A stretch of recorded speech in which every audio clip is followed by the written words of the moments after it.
Nick.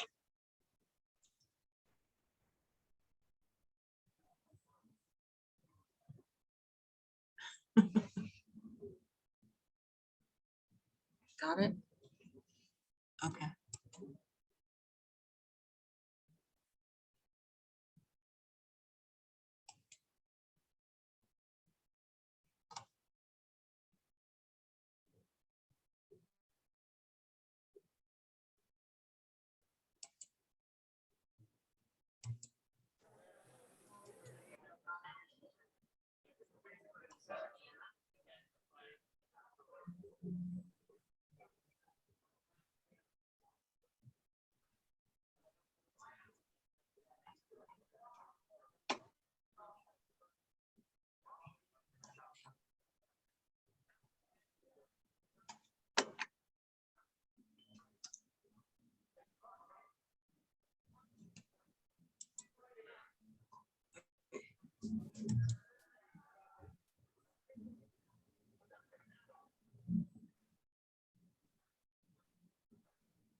All right. Oh. All right. Can everyone hear me? Yes. Hello? We can hear you remotely. Can everyone hear me? We can hear you Remote. remotely. Hello? Can everyone hear me? No? Okay. All right, we're going to start the meeting.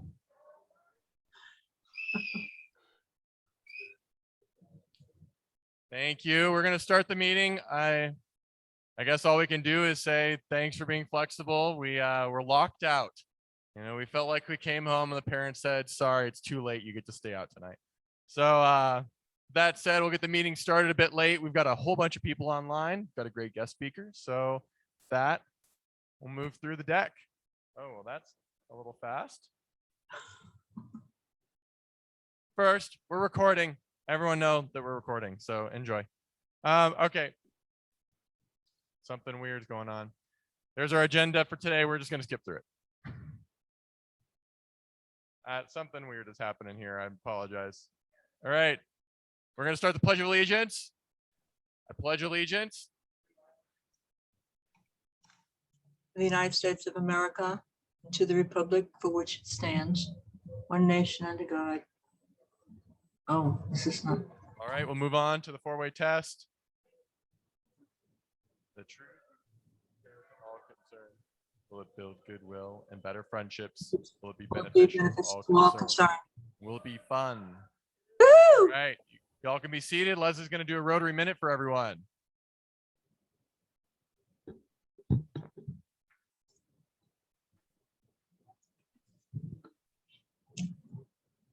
And our Rotary Minute is on the four-way test. So I was, you know, we say it every week, and we all appreciate the value of Rotary and the four-way test. But on Wikipedia, which had a succinct history on it, the four-way test of the things we think, say, or do is a test used by Rotarians worldwide as a moral code for personal and business relationships. The test can be applied to almost any aspect of life. The test was scripted by Herbert J. Taylor, an American from Chicago, as he set out to save the Club American Aluminum Products Distribution Company from bankruptcy. It was later adopted by Rotary International, the Global Federation of Rotary Service Clubs.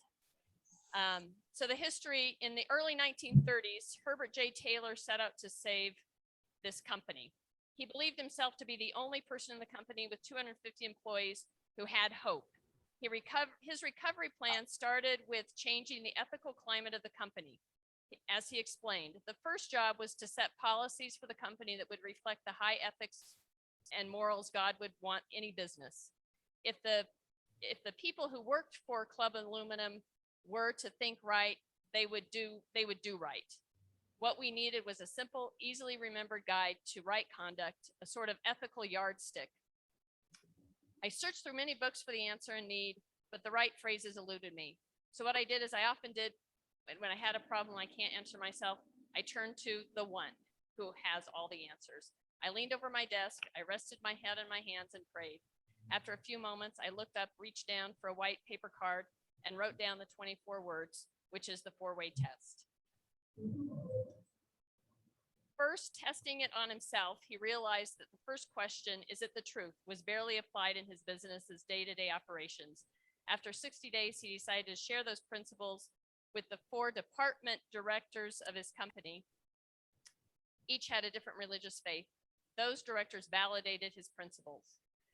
When studying his advertising statements, he realized how very little could be stated as truth. So a lot of copyright adjustments were made. In 1932, the company was on edge of bankruptcy. 20 years later, by applying the four-way test, they'd repaid their debts and had a healthy financial balance. In the 1940s, when Taylor was an international director for Rotary, he offered the four-way test to the organization, and it was adopted by Rotary for its internal and promotional use.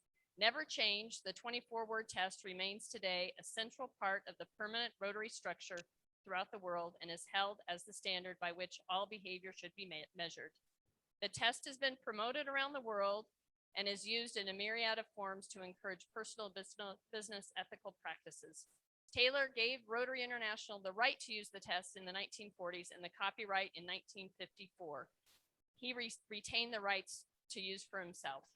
The test is displayed on billboards in court premises in Ghana. Huh. Interesting.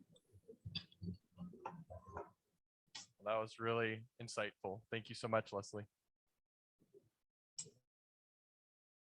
I was trying to skip ahead, yeah. All right, can we introduce any guests today? Love to see if anyone here is a non-member guest and not a speaker. Oh, there we go. Pass off the mic. You do a quick introduction for those who might not have been. Thanks. I'm John Strapello, best of John Olson, and happy to be here. I guess this is my 3rd time, so I'm not sure what happens. I know some things happen next, but so look forward to going through the process. So thanks. Thanks, John. Norris? Well, do you want to introduce them? Norris, we can say hi to people. I think everybody's met me. I'm Norris.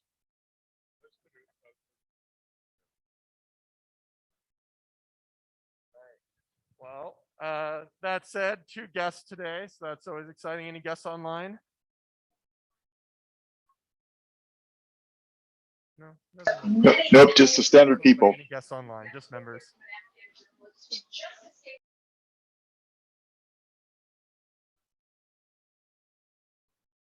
There you go. Yeah, lots of folks on Zoom today. All right.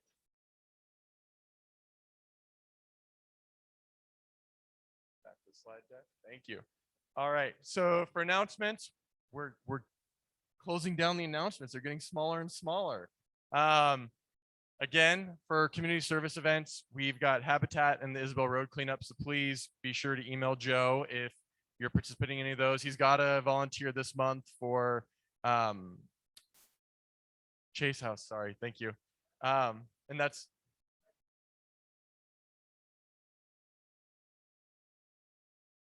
yeah. Raise your hand if you're going to be participating in Habitat. So we got.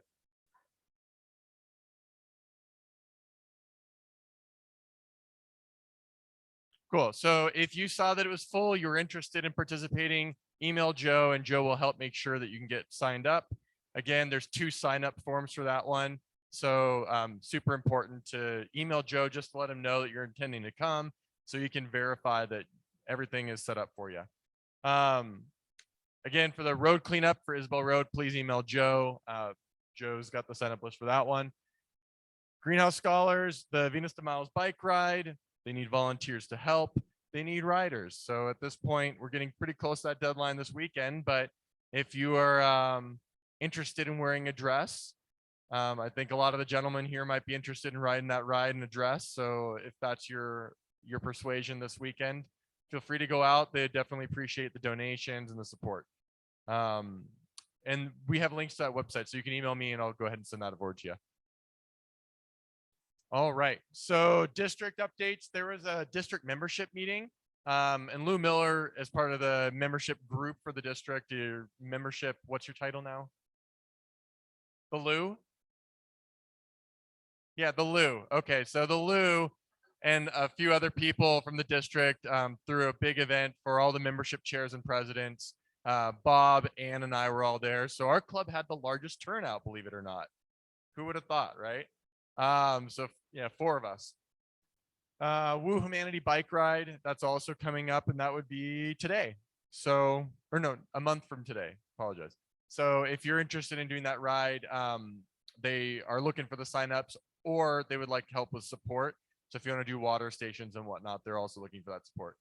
Rockies game. Anyone else signed up for the Rockies game? Just me. All right. Oh, maybe Joe. Joe's deciding. Yeah. Okay. Well, if you're interested in going, let me know. I can tell you where our tickets are, and we're excited to be out there because it's against the Giants, and I don't really like the Giants, so I think that'll be perfect. And then the last announcement again is just that the international convention signups are online, so feel free to go and jump on and sign up if you're intending to go. Let me know. Yeah, it'll be in Houston, so it's an easy travel event for this next summer. Except it's gonna be hot. All right, so on to our fundraising in the day for Happy Bucks. For those who are not familiar, Happy Bucks, say something for the good of the order, an announcement you want to make to the club, and you donate a little bit of money. And in this case, it could be $1, could be $100, sky's the limit. But the funds are going to GA 2030 this month, which is Roger Cabbage's NGO that we support for water projects, water filtration throughout the world. So I'll get a hands up for donations today, and I'll throw some money in the cup. Cool. Thanks, Jim.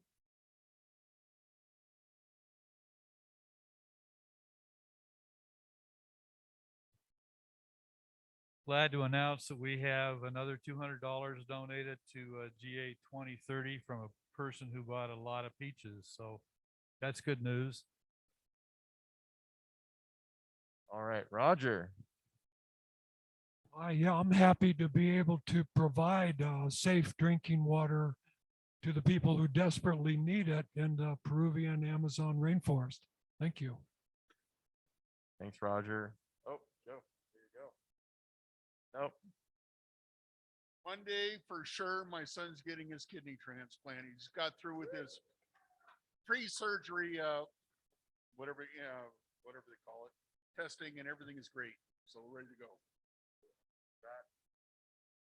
It's my sister's birthday, my older sister's birthday. But she's in Monroe, Louisiana, and I told her when it gets down to about 70 degrees, I would come and have a happy birthday with her. But right now it's 93, and not the kind of 93 we have here, but the humid 93.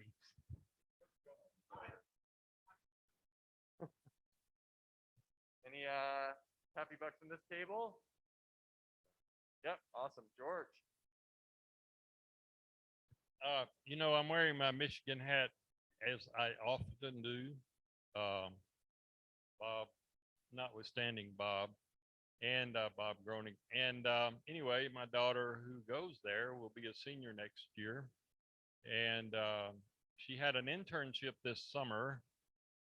And it was a successful internship and they offered her a job. And she will be working in Denver starting next year. So yeah, it's a big deal at our house. So the hat is Awesome. Congrats. So good to see you, George. And I had the pleasure of talking with Roger this morning about his upcoming adventures. And Roger, I wish you the best in your upcoming adventures.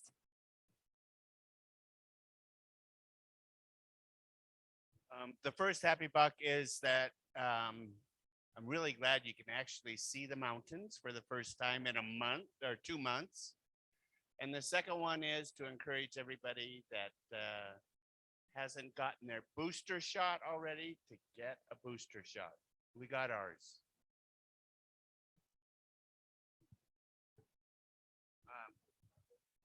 You can get one. You have to be a little creative.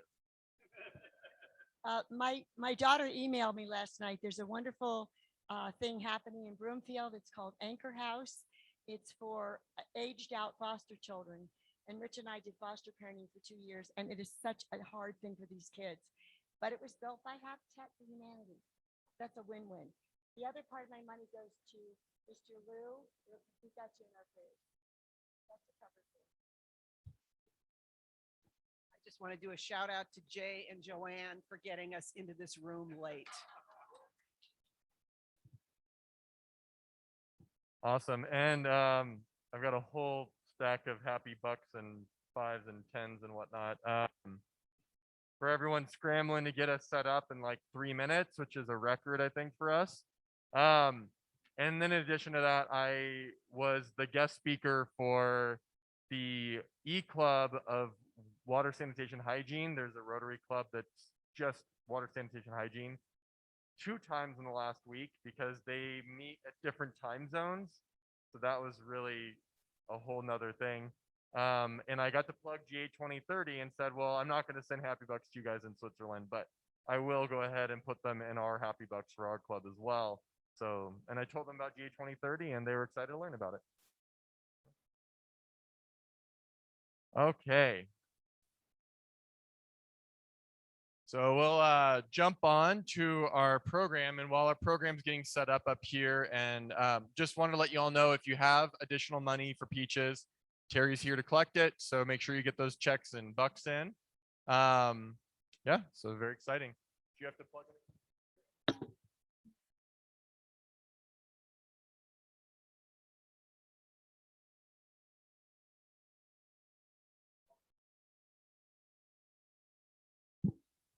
So while Jason's getting set up, so Jason Dexter is an assistant professor of astrophysics at CU since 2019.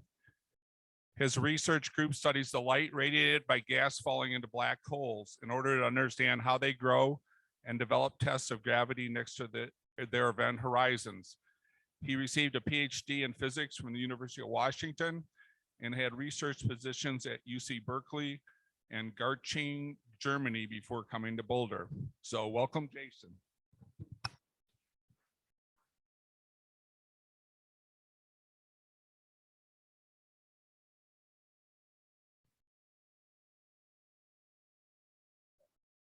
Okay. Hi, everyone. Can you hear me okay? Good.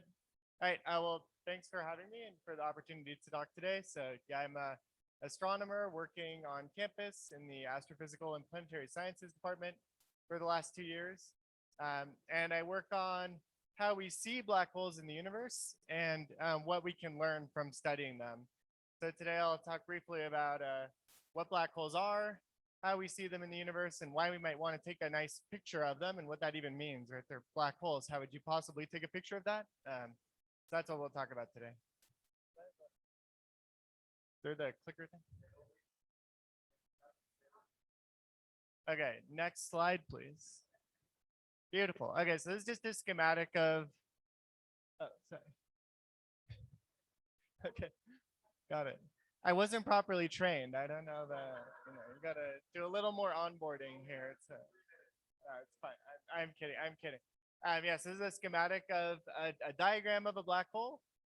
The main features that we'll talk about today is that the surface, so-called surface of a black hole for astronomers like me, is not actually where anything is located. It's empty space around a black hole.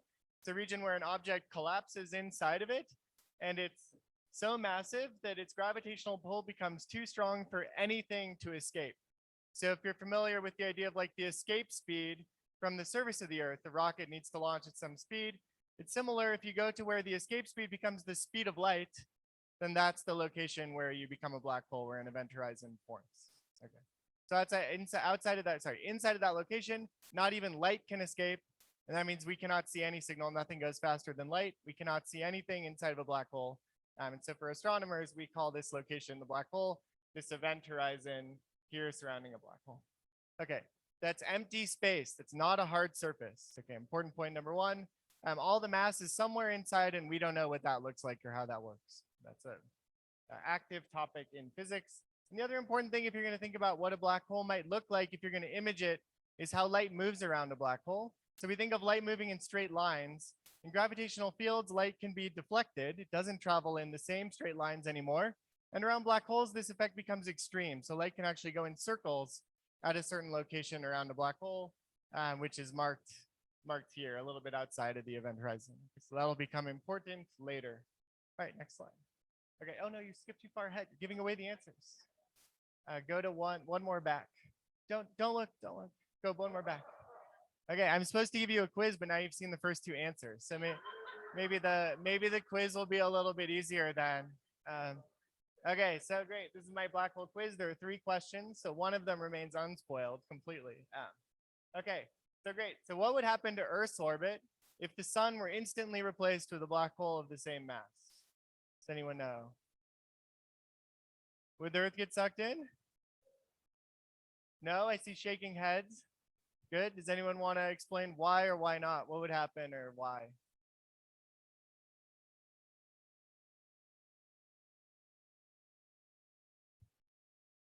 Yeah, so how does the gravitational attraction compare for a black hole and the sun at the same mass? That's the question. What do you think?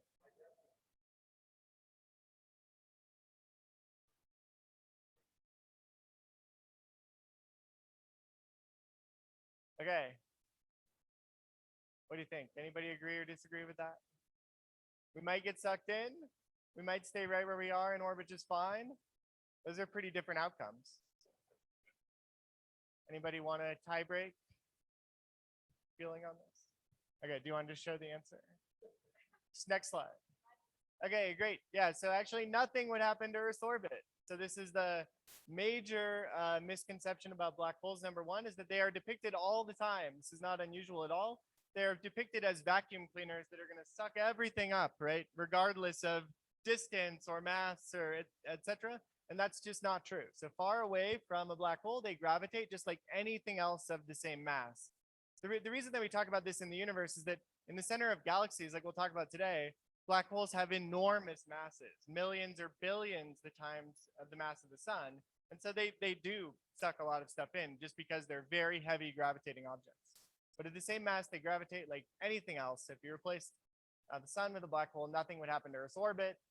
Life on Earth would become exceedingly difficult very quickly. Get cold. Okay, next one.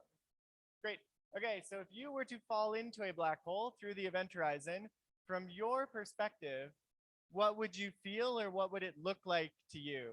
Less look like and more feel, I think. What would you notice or what would you feel?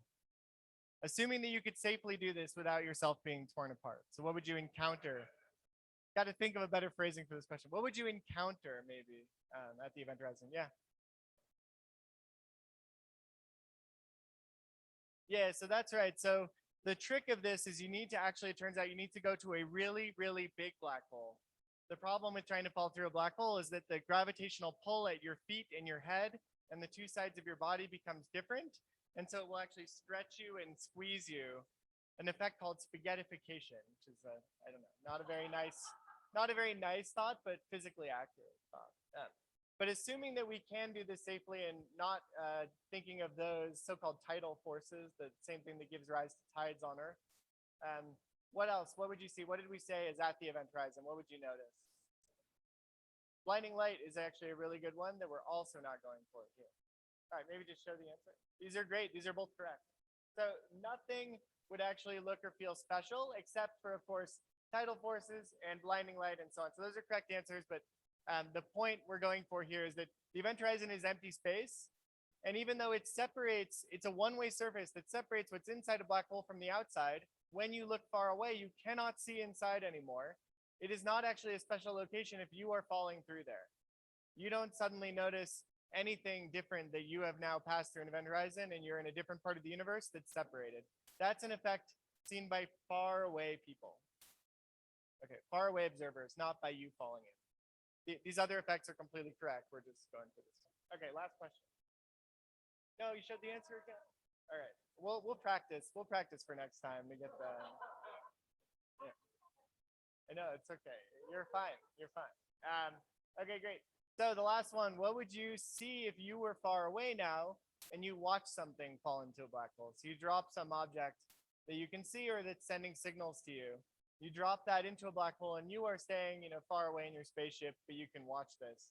What do you see as that object crosses the event horizon? How does that look to you? Do you just watch it like smoothly fall in, or what does that look like to you? It what? It spins? Okay, that's actually true. Yeah, if you don't manage to drop it straight in, it'll start to say orbit or something like that. So that's a very good point. Very important for how black holes work in the universe. So for this experiment, let's say we drop it straight in, so it's not going to start rotating, but it can actually go through the event horizon itself. Yeah.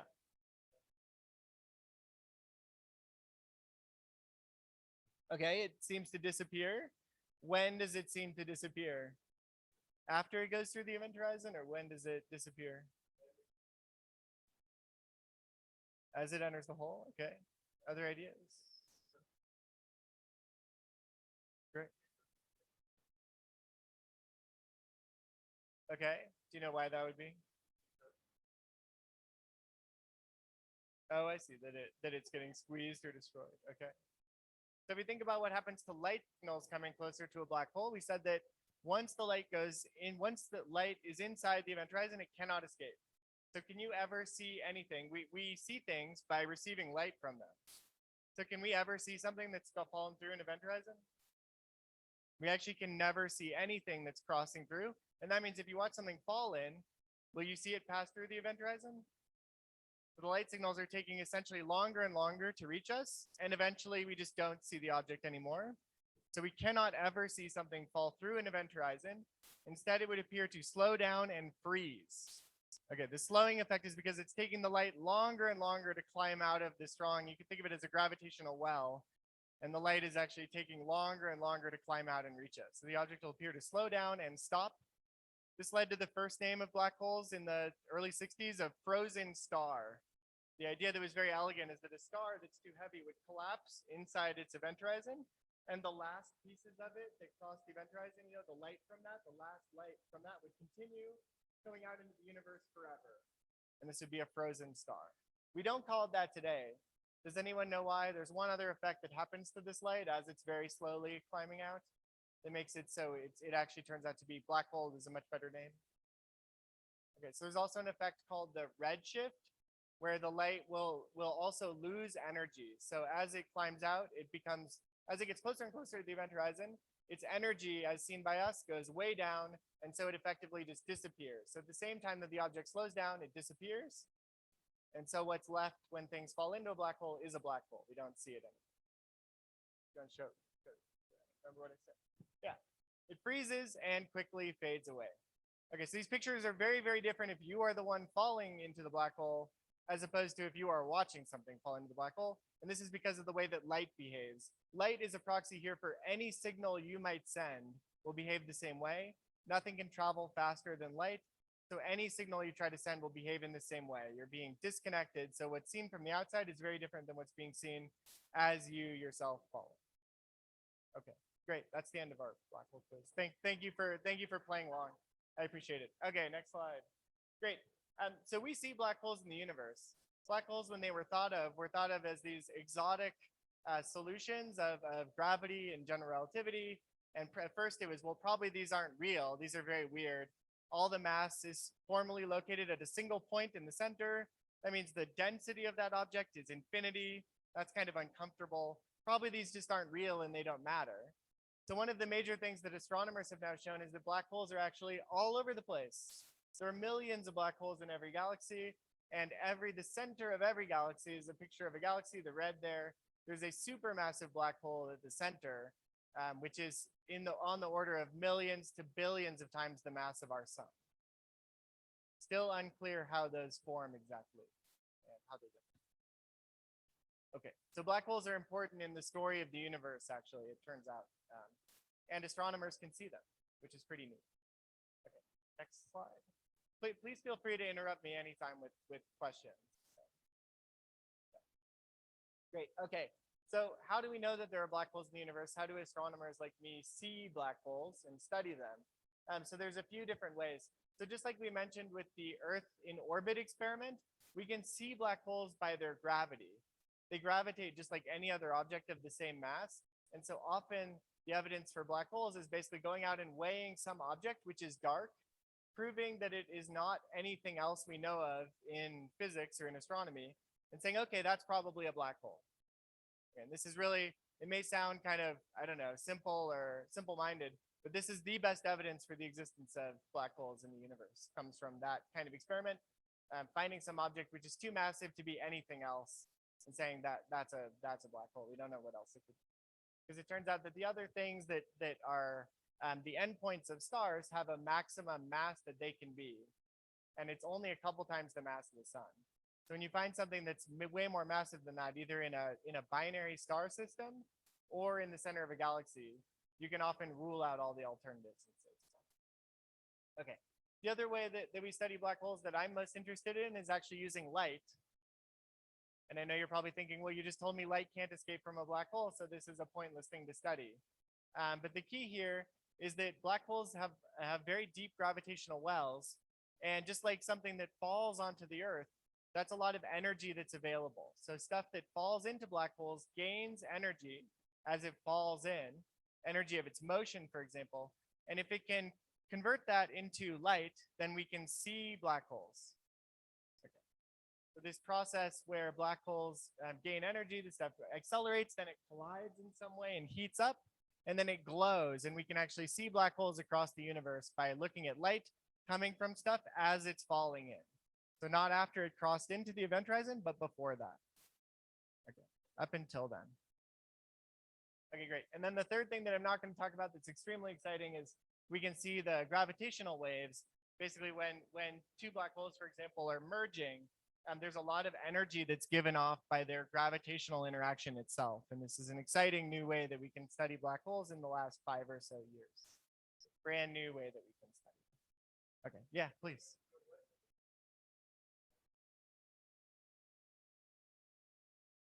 Great, yeah, all of them that we study. So this is one of the really cool things about accretion. So the main ways for the millions of stellar mass black holes, we see those in binary systems where they are actually pulling gas off of a companion star, and that gas forms a disk around. We see those mostly as X-ray sources or invisible light or X-rays. In the centers of galaxies, they tend to be mostly, again, all wavelengths, but most of their light actually comes out in the visible light or in UV.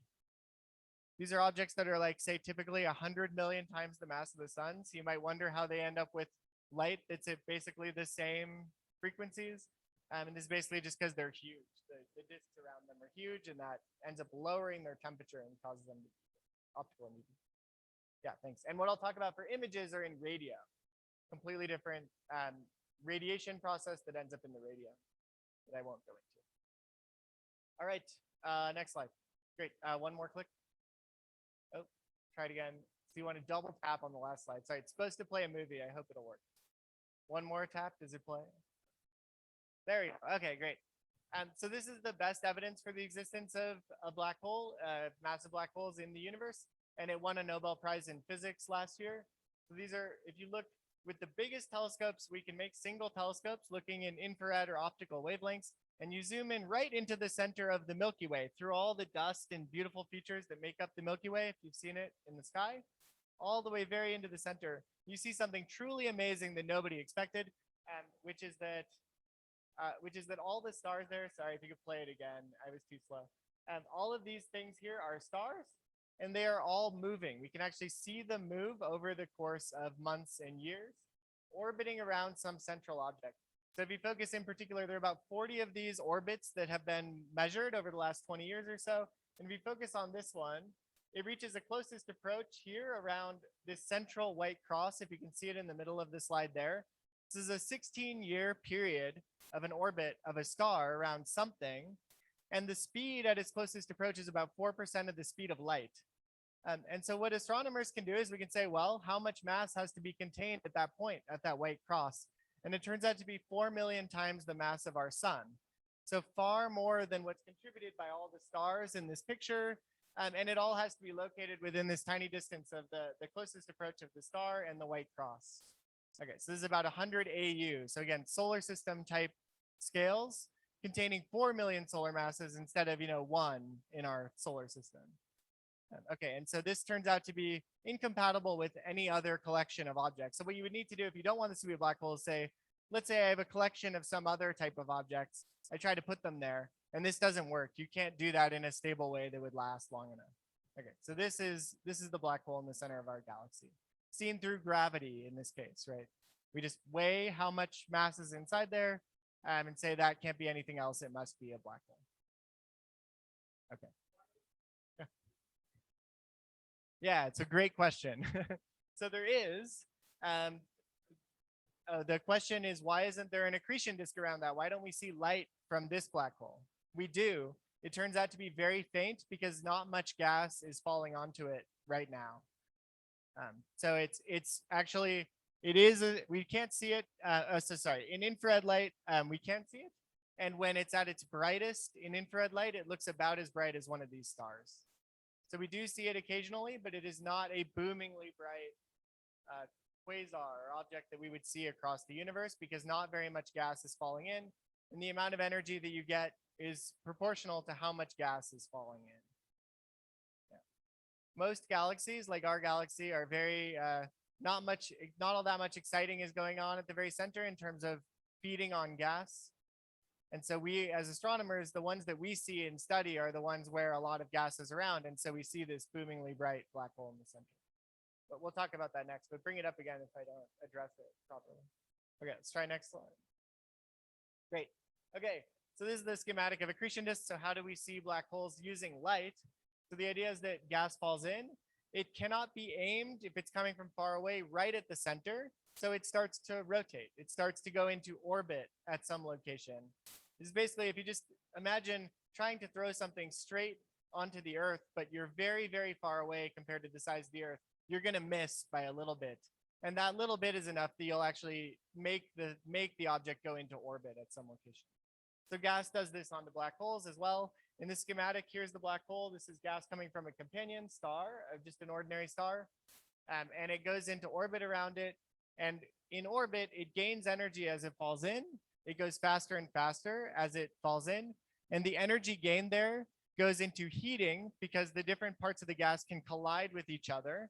And that causes friction and produces heat and causes the gas to glow.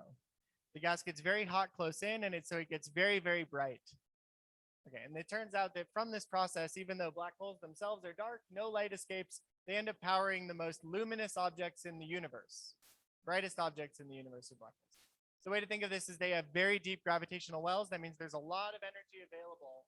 And the gas, it turns out, is very good at tapping that energy source as it falls in. Yeah.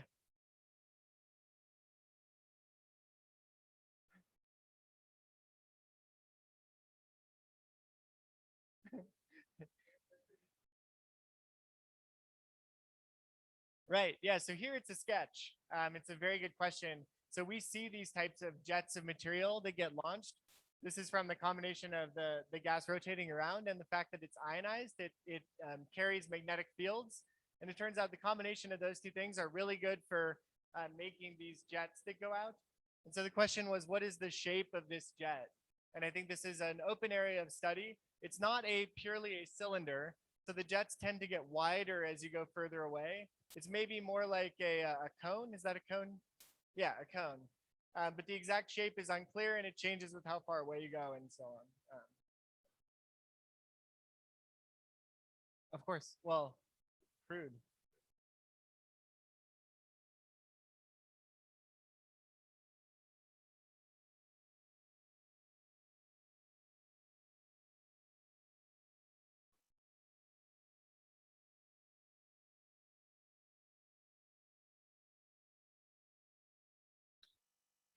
People draw these analogies a lot. People actually do for studying in particular the process where we get energy for jets.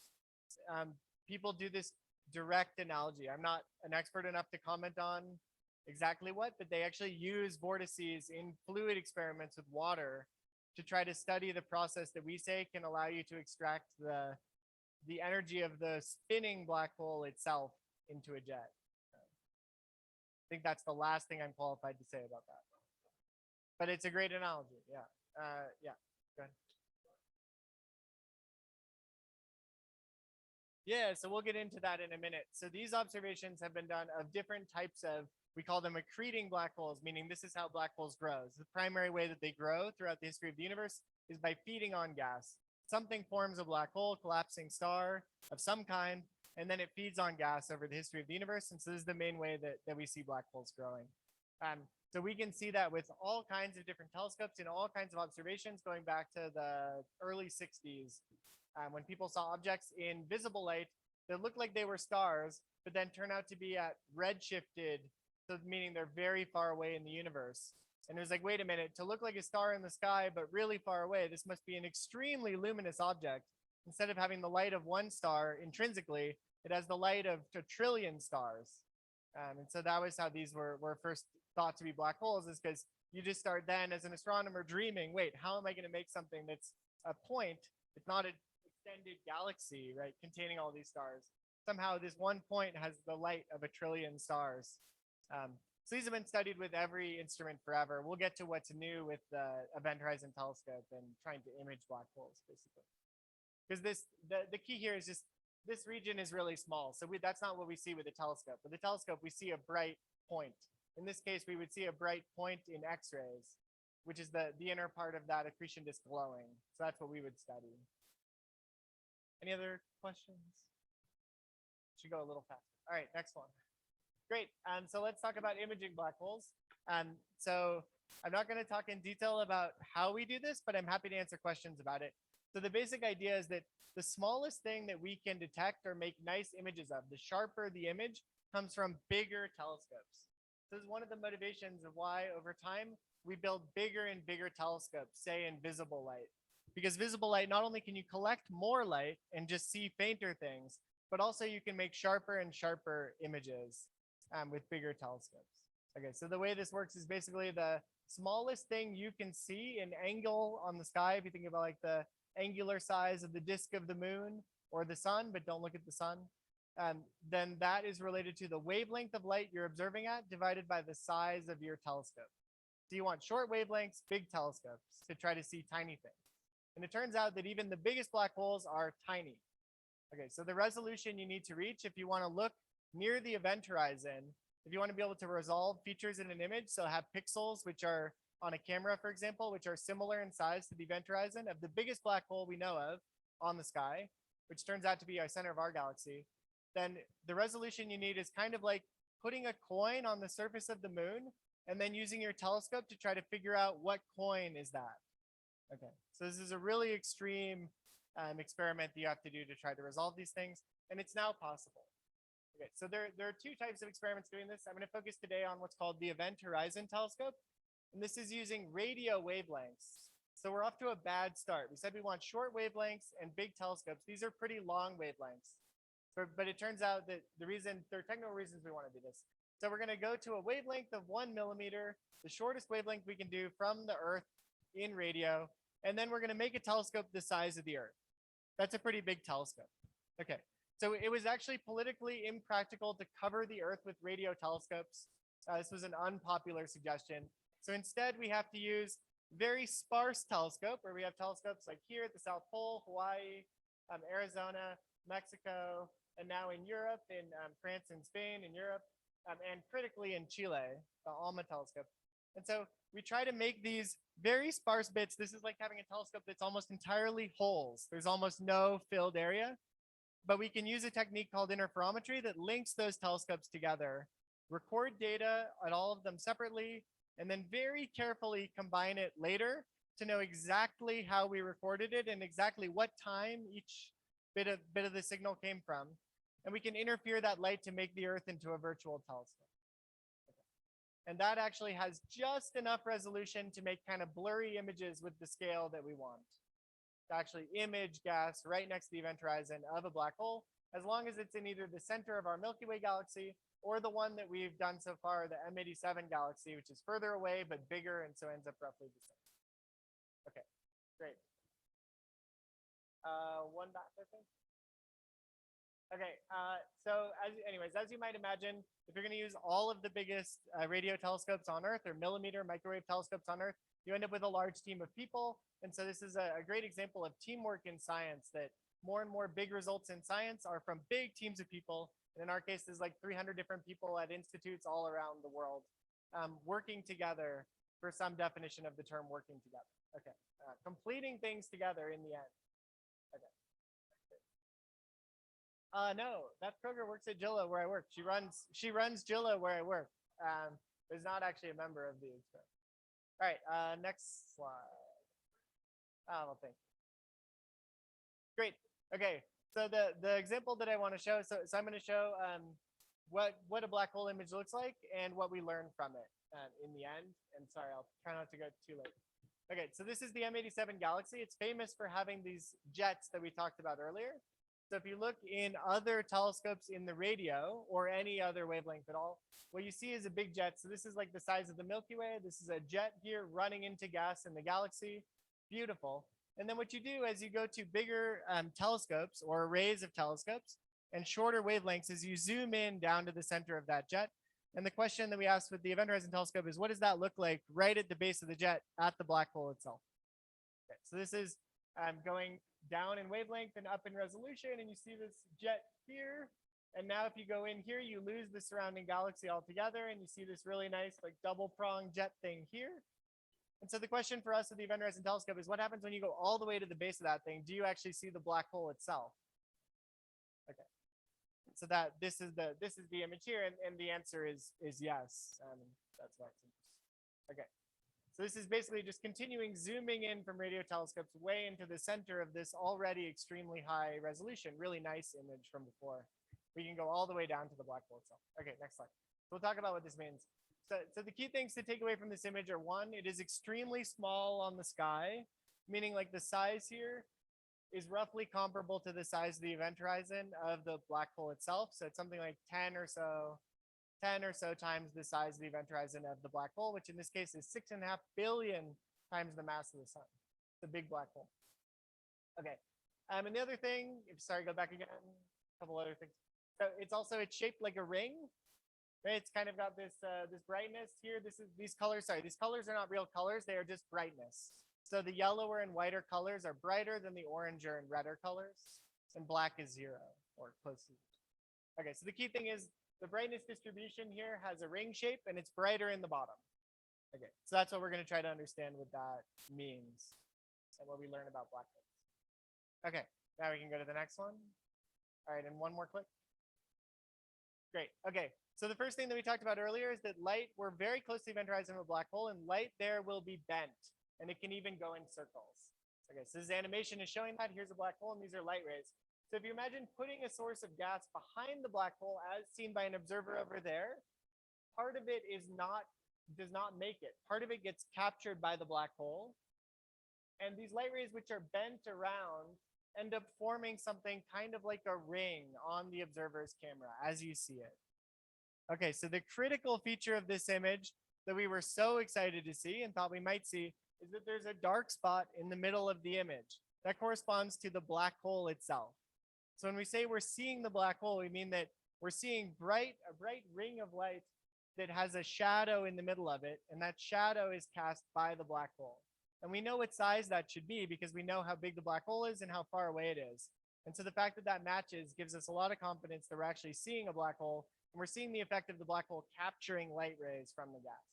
Leads to a dark spot in the middle. Great. So this is the so-called black hole shadow, first predicted in the early 70s by Jim Bardeen. All right, next slide. One more. All right, I don't know why it's doing. Okay, so there's other effects that we want to consider. So the last thing I'm going to try to talk about is why it's brighter on the bottom. And that comes from the Doppler effect. So this is what a predicted image looks like if we have gas that's going in and out of the screen here, and it's coming towards us on this side and away from us on this side.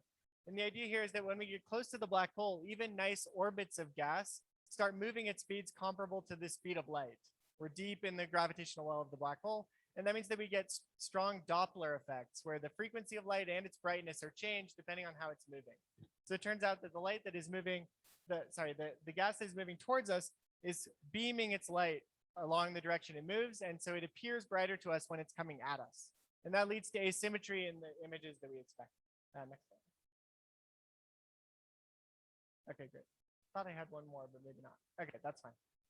Yeah, let's just stop here. Okay, and so the last thing that we expect, actually go back to the last one because it's a pretty picture. Other way. Okay, so this is if you take an accretion disk like you see in those cartoons or earlier on the slide, and you ask, what does this actually look like if we were to look at it accounting for relativity? And the idea here is that we have Doppler effects. So this side coming at us is brighter. This thing in here is the so-called shadow of the black hole. And then also we can see the disk behind the black hole because of the light that is bent up and around the black hole to us. Okay, so we see a shape that looks like this if it's an accretion disk. So last one. Okay, and so this is what happens in the case of the center of our galaxy. We said earlier that we don't actually expect a nice disk of gas because there's very little gas falling in.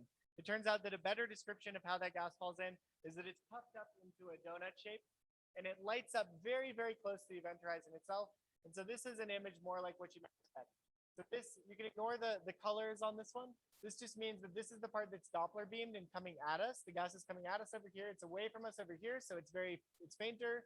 And here light is being bent above and below this is in front of the black hole and light that's being bent above the black hole to us. Okay, so the shape of an image that you might expect set by relativity of gravity around a black hole is this kind of a asymmetric ring or a crescent, as we call it, a crescent shaped image around a black hole. And so this is how we interpret the Event Horizon Telescope image.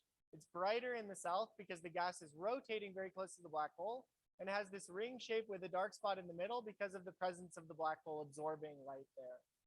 Relativistic effect setting the shadow feature of the black hole. Right, out of time. All right, next one. Okay, so just to show, well, let's just skip this maybe. So 2 clicks, we can skip this. So a lot of what we do in active research is we do calculations of how we think gas falls into black holes and then calculate what we think it looks like. So this is density around a central black hole here. And we basically start from some gas distribution around the black hole and then watch it fall in and try to study what we think that should look like. What should realistic images then of black holes look like from calculating how it falls in. So here's your nice jet in a real simulation of it with magnetic fields. And here's turbulence in the gas that lets it fall in. But let's skip I think I'm out of time. Yeah.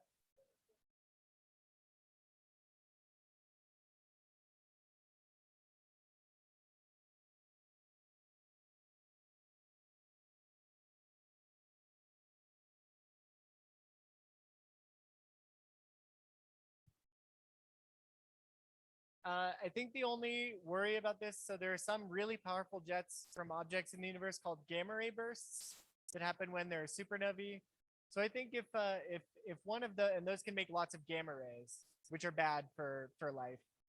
So I don't know what happens. If one of those is close enough, I would expect that would be bad. but I actually don't know. But fortunately for us, the rate of supernovae in our galaxy, in our whole galaxy, is only like 2 per century. And most of those are not particularly close to the sun or the Earth. And for gamma ray bursts, you would then also have to have this very narrow jet like pointed at us. So I feel pretty good about this. But I think that case would be bad. These ones are not. These ones we're talking about today are actually kind of faint and not bad.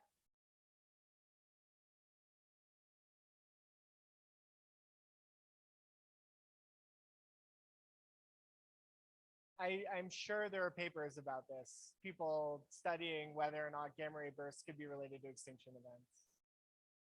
Yeah.